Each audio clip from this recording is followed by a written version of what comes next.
श्री शिवाय नमस्तुभ्यम। हर हर महादेव। माता बहनों, आप सभी लोग जानते हैं जनवरी 2026 यानी शुक्रवार को पड़ रही है पौष माह की शुक्ल पक्ष चतुर्दशी तिथि। और दोस्तों, यह वह तिथि है जो पौष में पड़ने वाली सबसे बड़ी तिथि है, क्योंकि यह शुक्रवार के दिन पड़ रही है और इसका बहुत ही बड़ा और विशेष महत्व होता है। पूज्य गुरु जी ने कहा है कि अगर कभी भी मौका लग जाए और पौष मास की चतुर्दशी तिथि शुक्रवार को पड़ जाए तो आप लोगों को एक छुटकी काला तिल वाला उपाय तो अवश्य ही करना चाहिए। इन दोनों का संयोग बहुत कम आता है और इसी के साथ में गुरुजी ने अपनी शिव पुराण कथा में बताया है कि इस दिन आपको एक छुटकी काला तिल वाला उपाय तो आपको अवश्य ही करना चाहिए, क्योंकि ऐसा दिन पूरे साल में सिर्फ एक ही बार आता है। और दोस्तों, आप सभी लोग जानते हो कि शुक्रवार चतुर्दशी तिथि का अगर सबसे बड़ा कोई उपाय है तो एक छुटकी काला तिल वाला उपाय है। तो दोस्तों, शुक्रवार चतुर्दशी तिथि के दिन आप लोगों को इस एक छुटकी काला तिल वाला उपाय को जरूर करना है। बहुत सारे लोग होंगे जिन लोगों ने इस उपाय को ना किया हो, मतलब पूरा महीना निकल गया, उन्होंने किसी भी दिन इस एक छुटकी काला तिल वाला उपाय को ना किया हो। पर दोस्तों, आपके पास एक आखिरी मौका बचा हुआ है, जो कि 2 जनवरी शुक्रवार चतुर्दशी तिथि के दिन है। तो इस दिन आप लोगों को इस वाले उपाय को जरूर कर लेना है, भले ही आपने पूरे महीने भर इस उपाय को ना किया हो। पर अगर आप इस पौष मास के शुक्रवार चतुर्दशी तिथि के दिन अगर इस वाले उपाय को कर लिया तो आपको इस उपाय को करने का वह फल मिलेगा जिसकी आपने कभी कल्पना भी नहीं करी होगी। इसीलिए आप लोग इस वाले उपाय को एक बार जरूर कर देखिएगा। इसके साथ मास्टर काम कर लेकर पनार लेना है, ताकि आप लोगों के हाथ से यह मौका ना जा सके और आपको इस उपाय को करने का फल मिल सके। दोस्तों, यह उपाय पंडित जी ने अपनी अभी के ही श्री शिव महापुराण की कथा में बताया है, जिस उपाय को आज हम आपको बहुत अच्छे से समझाने वाले हैं। वीडियो को देखने के बाद इस उपाय को समझने के लिए आपको कोई और वीडियो को देखने की जरूरत नहीं पड़ेगी। तो चलिए दोस्तों, उपाय को शुरू करते हैं। देखिए, यह इस पौष मास के शुक्रवार चतुर्दशी तिथि के दिन यह इतना खास होता है, इतना महत्वपूर्ण होता है। देखा गया है कभी कभी बड़े बड़े पूजा पाठ अनुष्ठान से जो मनोकामना पूर्ण नहीं होते, वह पौष मास के शुक्रवार चतुर्दशी तिथि के दिन एक छोटे से उपाय करने से ही आपकी मनोकामना पूर्ण हो जाती है। और बहुत सारे लोगों ने इस उपाय को किया भी है और उनको इसको करने का फल भी जरूर मिला है। अगर आप लोग भी इस उपाय को करना चाहते हैं तो आप इस उपाय को पहले अच्छे से समझ लेना, सुन लेना, उसके बाद करना। आपको इस उपाय का फल जरूर मिलेगा। और इस उपाय को कर लेने से आपके घर में चाहे किसी भी प्रकार की दुहक और समस्या क्यों ना चल रही हो, आपको उसका कारण भी नहीं पता है कि भाई ये समस्या किस कारण से चल रही है, उसका कुछ भी कारण हो सकता है, जैसे पितृदोष हो सकता है, किसी भी तरह का मंगल दोष भी हो सकता है। तो इस दिन आप लोगों को ये वाला उपाय कर लेना है। ये एक ऐसा उपाय है जिस उपाय को अगर किसी विशेष दिन पर किया जाए तो भाई उस विशेष दिन का जो है वह तो हमें मिलता ही मिलता है, पर हमने उस दिन पर इस उपाय को किया है तो हमें उससे भी बड़ा फल मिलता है, और फल बहुत जल्दी मिलता है, क्योंकि आप इस उपाय को बहुत ही बड़े और विशेष दिन पर कर रहे हो। तो चलिए अब उपाय के बारे में बात करते हैं। उससे पहले आप लोगों को यह जानना आवश्यक है कि आखिर यह उपाय किस समय करना है, किसको करना है और कैसे करना है। तो चलिए हम आगे आपको वीडियो में एक एक करके बता देते हैं। लेकिन उससे पहले अगर आप लोग हमारे चैनल पर पहली बार आए हैं या फिर मेरी आवाज आज पहली बार सुन रहे हैं तो हमारे चैनल को सब्सक्राइब जरूर कर लेना और इस वीडियो को लाइक करके कमेंट बॉक्स में श्री शिवाय नमस्तुभयम ओम नमः शिवाय जरूर टाइप कर देना। तो दोस्तों, इस एक छुटकी काला तिल वाला उपाय को हमें शुक्रवार चतुर्दशी तिथि के दिन कैसे करना है, किसको करना है, किस समय करना है और कहां पर करना है, ये सारे सवालों के जवाब आपको इस वीडियो में मिल जाएंगे। और जो ये वीडियो देखेगा भाई, उसको एक छुटकी काला तिल वाला उपाय जरूर करना चाहिए, क्योंकि इस दिन एक छुटकी काला तिल का भी बहुत ही बड़ा और विशेष महत्व होता है। और जब बात आ जाए एक छुटकी काला तिल वाला उपाय की, तो ये सोने पर वाली बात हो जाती है और ये एक बहुत ही बड़ा उपाय हो जाता है इस शुक्रवार चतुर्दशी तिथि का। तो अब दोस्तों, इस एक छुटकी काला तिल वाला उपाय को आखिर करना किसको है, सबसे पहले हम लोग वो बात जान लेते हैं।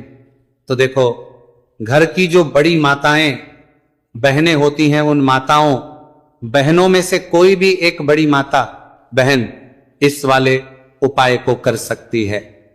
और दोस्तों, अगर आप चाहें तो अपने घर में से सभी सदस्यों को भी इस उपाय को करवा सकते हैं। अगर किसी व्यक्ति की खुद की कोई मनोकामना है, खुद की कोई दुख और परेशानी है जो कि वो अपने लिए ही करना चाहता है, इस वाले उपाय को तो वह खुद अपने लिए भी कर सकता है। बाकी अगर कोई घर में से ऐसा है जो कि अपने पूरे घर परिवार की सुख और शांति के लिए ये वाला उपाय करना चाहता है, तो भाई वो भी कर सकता है, उसमें भी कोई दिक्कत वाली बात नहीं है। कहने का मतलब यह है कि इस उपाय को हर एक सदस्य भी कर सकता है और पूरे घर परिवार के सदस्य के लिए घर की बड़ी बहनों में से कोई एक माता बहन भी कर सकती है। माताएं बहनें अगर घर में उपस्थित ना हो या वह ये वाला उपाय ना कर पा रही हो, तो फिर घर का कोई बड़ा सदस्य भी इस एक छुटकी काला तिल वाला उपाय को कर सकता है, चाहे फिर वह पुरुष ही क्यों ना हो, उसमें कोई भी दिक्कत वाली बात नहीं है। अब दोस्तों, जो अगला प्रश्न निकल कर आता है वो ये आता है, इस उपाय को लेकर के आखिर इस उपाय को हमें किस समय करना है, सुबह के समय करना है कि शाम के समय करना है? तो देखो, इस वाले उपाय को आप लोग सुबह भी कर सकते हो और शाम के समय प्रदोष काल में भी कर सकते हो। अब अगर आप पूछो कि भाई सबसे उत्तम समय कौन सा रहेगा इस एक छुटकी काला तिल वाला उपाय को करने का, तो हम आपसे बस यही कहेंगे कि इस उपाय को आप सुबह के समय करेंगे तो ज्यादा बेहतर होगा। बाकी अगर प्रदोष काल शाम के समय भी करेंगे तो भी अच्छा होगा, उसमें कोई भी दिक्कत वाली बात नहीं है। तो अब दोस्तों, जो अगली सबसे बड़ी और महत्वपूर्ण बात आती है वह ये आती है कि सुबह अगर हम उपाय को करेंगे तो हमें कितने बजे से लेकर कितने बजे तक के बीच में करना है, और शाम के समय प्रदोष काल में करेंगे तो हमें कितने बजे से लेकर कितने बजे के बीच में करना है। तो देखो, सुबह जितनी जल्दी हो सके आप उपाय को करने की कोशिश करना। बाकी अगर किसी कारणवश लेट भी हो जाओ, थोड़ी देर भी हो जाए, तो 10 या 11 बजे तक भी आप उपाय कर लेना, पर 12 बजे से ज्यादा देरी ना हो, ठीक है? इस बात का ध्यान रखना। उसके बाद में दोस्तों, अगर के समय प्रदोष काल की बात करें, प्रदोष काल का जो समय है होता है वो शाम के 6 बजे से शुरू हो जाता है। मतलब शाम के 6 बजे से लेकर 7 बजे के बीच का जो समय होता है, यह समय प्रदोष काल का समय होता है। तो आप इस उपाय को 7 या 8 बजे के बीच में भी कर सकते हो। मतलब शाम के 6 बजे से रात 8 बजे के बीच में आप कभी भी इस वाले उपाय को कर सकते हो, उसमें कोई भी दिक्कत वाली बात नहीं है। देखिए, आज के इस पूरे वीडियो में हम आपको 3 चमत्कारिक उपाय बताने वाले हैं। ये तीनों ही उपाय बहुत खास और बहुत ही विशेष होने वाले हैं। तो चलिए दोस्तों, जान लेते हैं गुरुजी द्वारा बताए गए पहले उपाय के बारे में। देखिए, ये उपाय आपको अपने परिवार के लिए करना है। यदि आप चाहते हैं कि आपका परिवार का प्रत्येक सदस्य तरक्की करे, उन्हें हर कार्य में सफलता की प्राप्ति हो, तो आपको यह उपाय करना है। तो देखिए, इस उपाय को करने के लिए आपको एक आटे का दीपक लेना है। आपको अपने ही घर पर एक एक आटे का दीपक प्रकार से तैयार कर लेना है।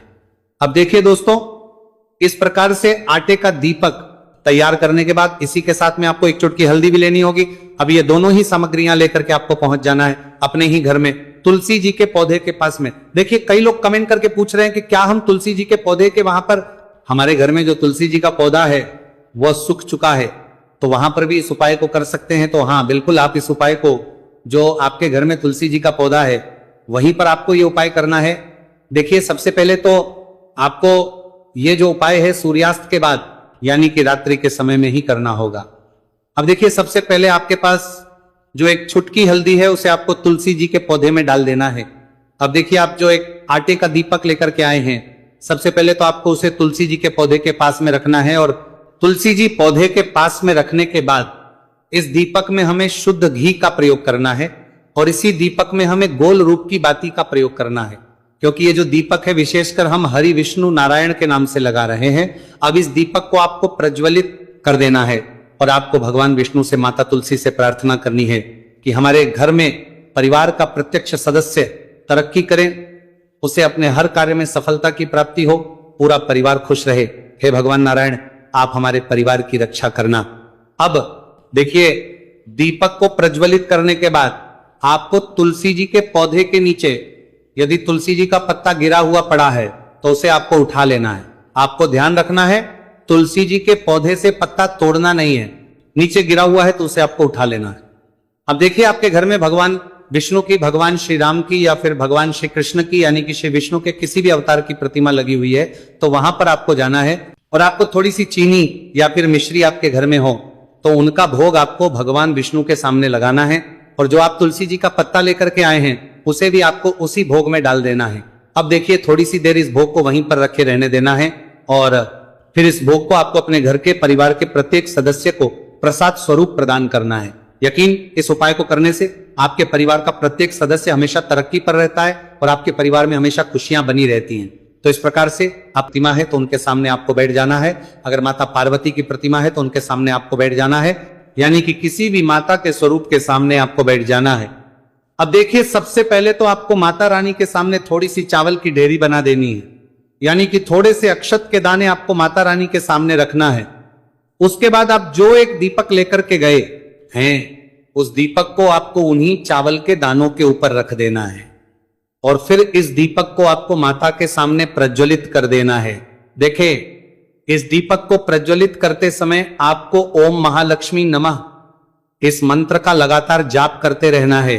दीपक को प्रज्वलित करने के बाद आप जो 2 हरी इलायची लेकर के गए हैं, उसमें से एक हरी इलायची को तो आपको उसी दीपक के अंदर डाल देनी है और वहीं पर आपको कम से कम 21 बार ओम महालक्ष्मी नमः इस मंत्र का जाप कर लेना है। अब आपके पास जो शहद है और एक हरी इलायची है, उसे सीधे आपको लेकर के पहुंच जाना है। भगवान शिव के मंदिर में पूज्य गुरुजी ने बताया है कि यह उपाय आपको सिर्फ और सिर्फ शाम के समय ही करना होगा। शाम को जब भी सूर्यास्त का समय होता है तो उस समय आपको यह उपाय करना है। लेकिन सबसे पहले तो आपके पास जो एक हरी इलायची है, उसे आपको उस शहद के अंदर अच्छे से डुबो देना है, यानी कि शहद का लेपन उसे हरी इलायची के ऊपर चारों तरफ आपको कर देना है। अब ये जो शहद से युक्त हरी इलायची है, इससे आपको भगवान शिव शिवलिंग पर अर्पित कर देनी है और आपको वो श्री शिवाय नमस्तु भयम इस मंत्र का लगातार जाप करते रहना है। फिर इसके बाद आपको एक लोटा जल भी अपने साथ लेकर के जाना है। तो ये एक लोटा जल भी आपको धीरे धीरे शिवलिंग पर समर्पित कर देना है और आपको श्री शिवाय नमस्तु भयम इस मंत्र का जाप करते रहना है। फिर इसके बाद आपको अपने घर आ जाना है। इस प्रकार से आपको यह उपाय कर लेना है। तो चलिए दोस्तों, जान लेते हैं गुरु जी द्वारा बताए दूसरे उपाय के बारे में।